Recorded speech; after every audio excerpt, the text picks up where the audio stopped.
Hello visuals and welcome back to the channel, welcome back to Superhero Wednesday, the day of the week where we like to get downright down and nerdy and flex some Funkos or show some Lego or talk about comic books and review them in fucking awful ways.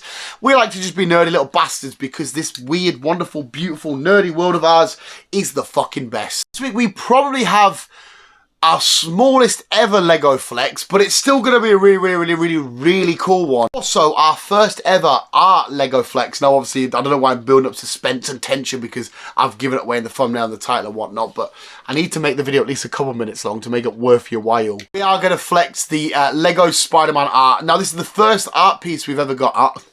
The first art piece, like I'm actually talking about something that's in the Louvre. In the Mona Lisa in the Louvre. Like I'm talking about a real, it's our first art set, I should have said. Not because I don't enjoy the Lego art stuff, I do, I think it looks awesome, but our main sets, the ones that we adore the most are the buildings, the vehicles, the busts and all that kind of stuff, plus the small, normal sets we have to collect, like, you know, there'll be a small Iron Man armory or Batman vs Joker set, they're the stuff that we go for first. If I had an endless amount of money, I would buy all of them and have them framed up everywhere. But because this is my boy Spidey and whatnot, plus it does actually look pretty badass. It's part of the reason why I'm like, yeah, this is badass. I'm glad we've got this. Hung it up anyway, yeah. I'm quite scared to because my hanging up skills literally just, they're not done properly, like screws and drills and shit. It's just get a tack, nail it on, hang it on, hopefully it doesn't fall. But with this being Lego, it's slightly different. I don't think anytime soon, unless we become millionaires, we'll go back and get the rest of the stuff that we can get, the Iron Man, the Batman and shit. And I don't, that's probably all discontinued now anyway, isn't it? I imagine. Because they're quite old now. I imagine they will be, but I could be wrong on that. You'll still have to pick them up somewhere, probably. But what the fuck was I saying? No, whatever. This was actually a massive surprise as well, because it turned out to be a fucking super fun build. The frame itself was just epic. I love building the frame, and I don't know why. It was so, I don't know, like soothing and peaceful and relaxing. Just having this perfectly squared out, well, rectangled out frame. Anyway, I don't know why I'm rambling on loads about this. Actually take a look at it. And it's very sturdy as well, visuals. It's not going to come apart. It's not like one of our buildings and stuff that has got loads of like little bit, like Rivendell, for example, to move that when I dust and whatnot is a nightmare. But there you go, visuals. How amazing does that look? Beautiful Spider-Man set. Okay, I'm joking. That's the back of it. Are we ready, visuals? Voila! How fucking cool is that? I don't know why it looks even cooler there. It looks even more badass as fuck there. It stands out so well. It's fucking awesome. And I will actually show you the back. That's where we need to hang it up by the two little bits up here. And it's quite cool because while we are on the back, so obviously we build the frame first of all, so you build these bits around, and then each green tile is individual. You put whatever studs need to go on there, the different green pattern stuff that's going on, bits of web and whatnot, and you insert each one. Of course, the middle doesn't need any because it's where Spider's located. But it was really fucking awesome. Comes out with this beautiful, amazing colour scheme, and of course the amazing Spider-Man tag round at the bottom there. And the Lego spiders, are so great. They look freaky and creepy and minging and whatnot, even though I do really like spiders. But they've done a fantastic job. And as well, this is me being a dum-dum, when I was doing the web, so making sure I hold it all right so it doesn't fall apart. Well, it shouldn't do, it really is sturdy. The web itself actually makes the shape of a web. So when I was doing each individual tile, I was doing the web thinking, oh, it's just going to be bits of web hanging down. They're not actually going to make an actual thing. But no, they've done it as if he's crawling off the web and it looks like it. That's how much of a fucking idiot I am. A fun fact as well, visuals. Lego, they say in the instruction set, they went for like these bold, it was good using these bold blues and reds and whatnot because the early days of Lego, it was too expensive to produce different shades of reds and blues and different colours and whatnot. Just like Marvel Comics had like the basic bog standard print colours because, you know, expensive to run and whatnot.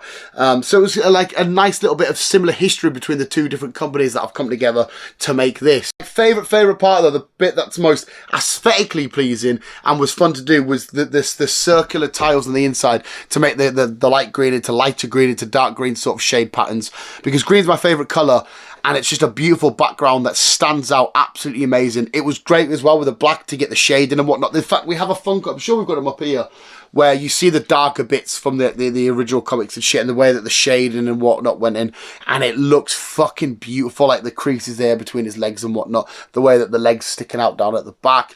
And what's even better is the 3D effect. As you can see, the hands are coming out and they're holding onto the frame as if he's coming out at you, which only is, I've got his little piggy sticking out, like, oh, hello. He's like, oh, hello, I'm Spider-Man, give me a call. Which isn't just the only amazing part, but it's his head. If you want, you can tilt it. It's not a shitload of movement, but it's still enough. It's like a haunted house painting. You can move his head to angle it wherever it is you frame it. So if you have it that way on the wall, you can have him looking at people or whatnot, or the other way of the wall.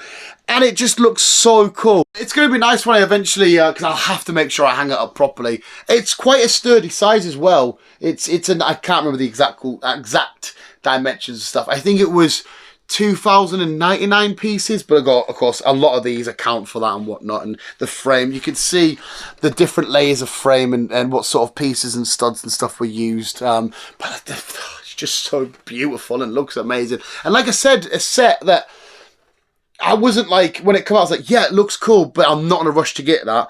But now that it's in the collection and we have it, I'm so happy we do got it. So happy we do got it.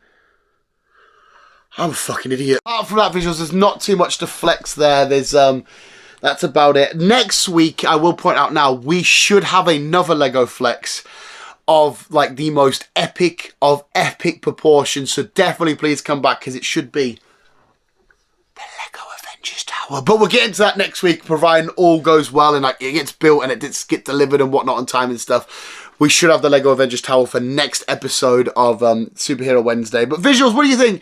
Give it a rate out of 10 if you do have this set already, because it's quite old now. I think it's maybe at least a year old, I think this set is. Please let me know what you think in the comments below. If you like it, if it's one of your favourites. Oh, and the webs as well, I will point out, it was fun, because you have to tangle them round, and they give it, like, because at first I thought we were just going to do normal, just away you go like that, but the fact that they tangle around it gives it that extra layer of actual real web effect. There is a lot of thought and attention that's went into this set to make it look as beautiful it possibly can, but it does look so good there, doesn't it? And the fact that if it was anybody else, I might have lingered a bit more, but the fact that it was Spider-Man is obviously like a yes please, thank you very, very much. Please let me know what you think in the comments below, visuals, and well, we can say it properly. Well, we can anyway. I love it when we do a Superhero Wednesday about Spider-Man, because our ending is obviously what it is. But visuals, are we ready? Thank you so much for watching. Remember, always keep being you and keep on web slinging on. You get that? Do you see that, Spidey? Hi, tilts his head at me in approval. Love you.